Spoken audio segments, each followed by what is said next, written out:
Find the courage to unpack past trauma, reclaim your voice, and heal with Nedra Glover Tawwab, licensed therapist and 2-time New York Times bestselling author. Her books, Set Boundaries, Find Peace, and Drama Free, will help you tackle tough conversations and establish healthy boundaries, leaving you confident, empowered, and ready to experience the freedom of truly being yourself. Take the first step towards healthier relationships and a healthier you. Available wherever books are sold. This is Optimal Relationships Daily, episode 1756. Healing from Grief. How does one do it? Part 2, by Reid Peterson of griefrefuge.com. Hello, everybody, and welcome back. This is ORD. I'm your host, Greg Audino, and we're going to be jumping right back into a longer post that we began yesterday, courtesy of Reid Peterson. Check that episode out if you haven't done so, but if you have, then let's hear the rest of this article and continue optimizing your life. Healing from Grief. How does one do it? Part 2, by Reid Peterson of griefrefuge.com. As you pace yourself and be kind to both your grieving and healing processes, please consider the following points to help navigate your journey. Holding space. One of my mentors, Dr. Alan Wolfelt, states, quote, "The more actively you pay attention to and express your grief as it naturally unfolds, the more you are giving yourself momentum towards healing." End quote. The healing journey requires the necessary space for grief to be felt and conveyed. It's often referred to as holding space, and many professionals in grief care claim this to be a crucial step in the healing process. Holding space is setting an intention to be with your grief. It doesn't come easy.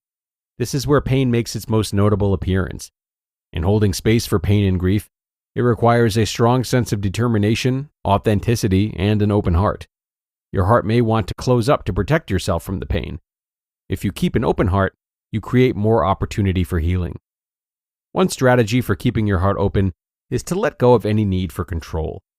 Pain happens when you try to control the situation, but deep down inside, you know that you can't. Trying to control an uncontrollable situation creates unexpected outcomes. Unexpected outcomes cause more pain. When in those moments of holding space, you can then let the feelings flow. This can be in the form of crying, using words, moving your body, or breathing, etc. These examples are known as ways of mourning. Mourning is the outward expression of grief-related feelings. Self-care. Another way to help heal grief is by doing self-care. And this is where one might argue that there is happiness involved in healing pain and grief. Self-care is something you do to nurture yourself. In self-care, you do the things that care for your body, mind, and spirit. One of my favorite acts of self-care is to soak in hot mineral springs. When my family lived in Colorado, my wife and I would take mini vacations to soak in springs all throughout western Colorado. It was one of my most enjoyable ways to let go of stress. Soaking also becomes a great space to be with grief-related feelings. Just make sure you have enough privacy or feel safe enough. Self-love. In the act of practicing self-care, you are also practicing self-love. Self-love is important in healing grief because its energy is needed to help you through the sorrow. Many people feel like they want to die after they lose someone close. Life may feel like it has no purpose anymore. It's common to feel lost and alone in a world that keeps moving forward, when for you it feels like it has stopped. Acts of self-love can mend these existential struggles. Self-love can help to feel a sense of hope and meaning in life again. Self-love can help keep your heart open. One of the best pieces of self-love advice I received when I was grieving a loss was to keep shaving my face, coloring my hair, and to let go of judging my feelings. Out of context, I'm sure this sounds very weird, but it was brilliant. My friend was essentially telling me to show ways to care for my physical needs. Shave, color my hair. But as a metaphor, she was also telling me, don't expect too much of yourself at a time when doing very little is what may be more helpful.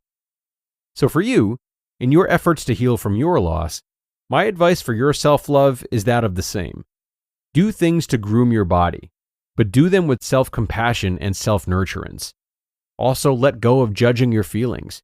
If you're angry, punch pillows. If you're sad, play music that will help you express it. If you're lonely, visit a dog park. The point is to do something easy to help whatever you're feeling begin to move through you.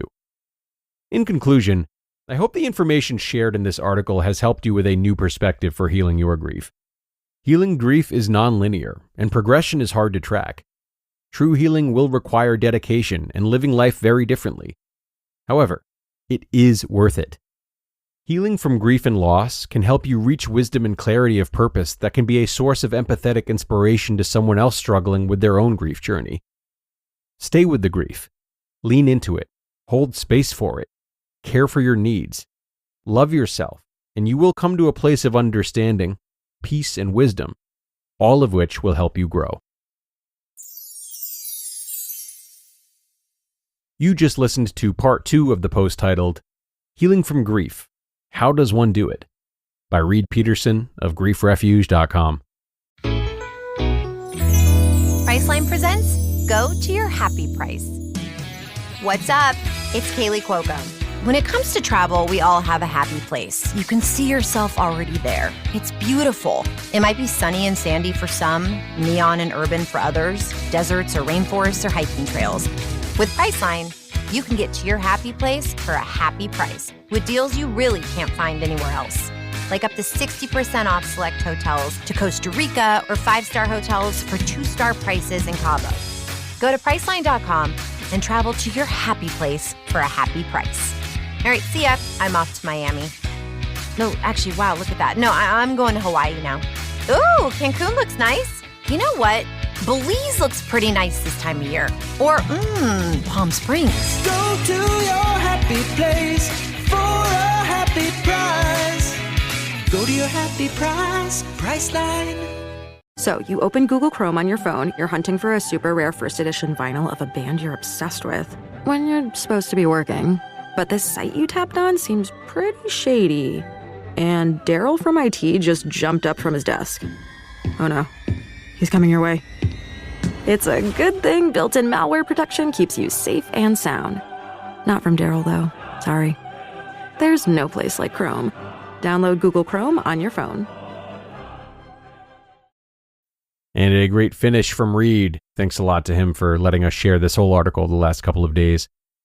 Obviously, a big takeaway here is the value of making space for feelings of grief to flow through, as opposed to bottling them up and stifling oneself. And I really love this advice for the experiencing of any bad feelings. But we know it can be hard to follow sometimes, especially when we're talking about grief that's particularly painful.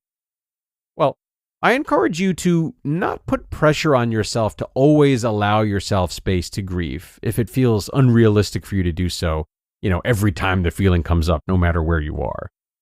As an alternative, you might find one single outlet that you can go to and save your grief for that. Maybe it's a therapist. Maybe it's a trusted friend. Maybe it's even a place or just a time of day. We can rely sometimes on specific situations for which we save our grieving. This can feel like a game changer for those who have a hard time with self-expression. You can give yourself the gift of space as Reid implores you to, but in a way that's customized the way you need it to be.